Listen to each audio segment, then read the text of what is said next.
Hello everyone, this is the GIS Biochemistry Topic 3 review, which is about the digestion and absorption of proteins and liver function tests. It's Bashar Marzik from the Hashemite University, and now let's get in. As always, this video is a summary of Topic 3. Use it for revision purposes only. Every single detail is mentioned in the main lecture, so go back whenever you need. And now, let's get started. The first part of this topic is about proteins. Proteins are macromolecules formed of 16% nitrogen. They serve structural, catalytic, transport, and regulatory functions. It's not used mainly as a source of energy like lipids and carbohydrates, but in prolonged starvation it is used. They are made of amino acids linked together by a peptide bond. Proteins will travel the alimentary tract and will face some enzymes that will break them down, preparing them for absorption. We start first in the stomach because no digestion of proteins happens in the mouth. Without prior denaturation of dietary proteins, few bonds are accessible to proteolytic enzymes that catalyze the hydrolysis of peptide bonds. So we start first by denaturation of proteins by gastric HCl, making proteins in the primary structure.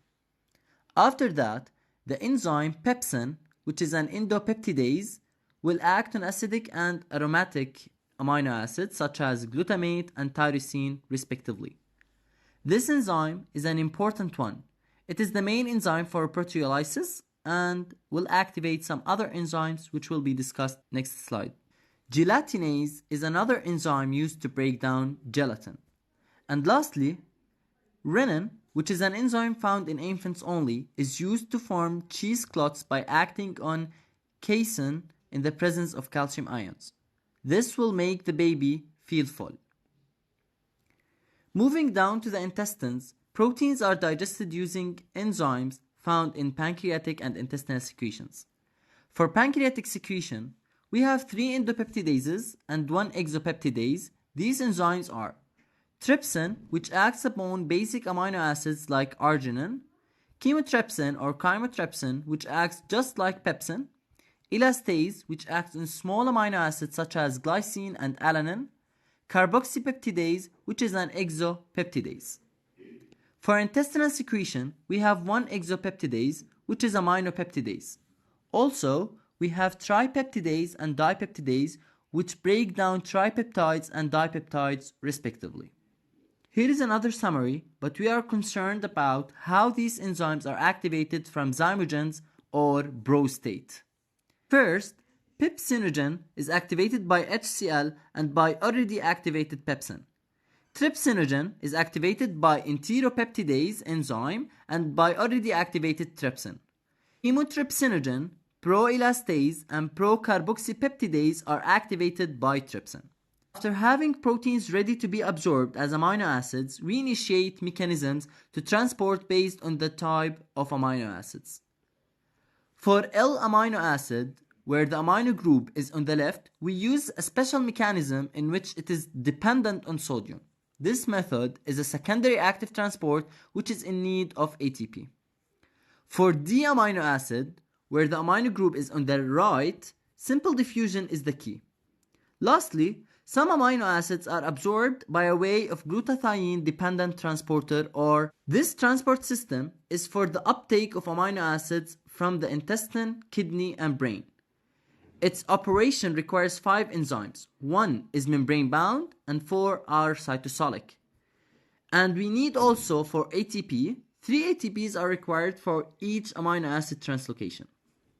Translocation of amino acids is initiated by membrane-bound gamma-glutamyl transferase (GGT), which catalyzes the formation of gamma-glutamyl amino acid that is transported across the membrane into the cytoplasm of the cell. In the cell, the gamma-glutamyl amino acid is then cleaved, liberating the free amino acid, and glutathione is cleaved to cysteine and glycine, which are reutilized in glutathione synthesis. Glutathione is reformed by the combination of the 3 amino acid in the presence of ATP and glutathione synthetase enzyme. Here is a look at the fate of absorbed amino acids. They are maybe used in the synthesis of proteins and other amino acids derivative. Also, they are maybe broken down by transamination, deamination, and decarboxylation.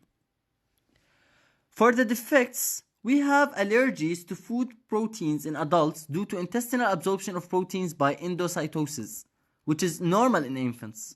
And second, we have celiac disease, which is a disease of malabsorption due to autoimmune mediated damage to the small intestine in response to ingestion of gluten, a protein found in wheat. Giving a gluten-free diet cures the condition. The second part of this topic is about liver function tests. Here is the important tests. We measure bilirubin to diagnose jaundice disease. If we have increased unconjugated bilirubin in the serum, then it is hemolytic jaundice. For obstructive jaundice, we will find increased levels of conjugated bilirubin.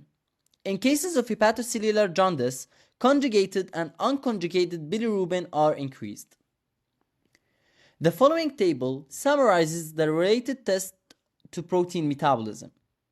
First, the albumin-globulin ratio decreases in all liver diseases due to decreased albumin synthesis, which may be associated with increased globulins, especially gamma globulins. Prothrombin time is prolonged only when the liver loses more than 80% of its reserve capacity. It's prolonged due to hypoprothrombemia. Plasma ammonia level increases in cases of liver failure or hepatic coma due to decreased ability of the liver to convert ammonia into urea. Serum transaminases ALT and AST are increased in cases of hepatocellular damage. Elevation of ALT is more in cases of hepatic disease compared to AST, but AST may be more than ALT in alcoholic liver disease. Serum alpha-fetoprotein AFP increases in cases of liver cancer.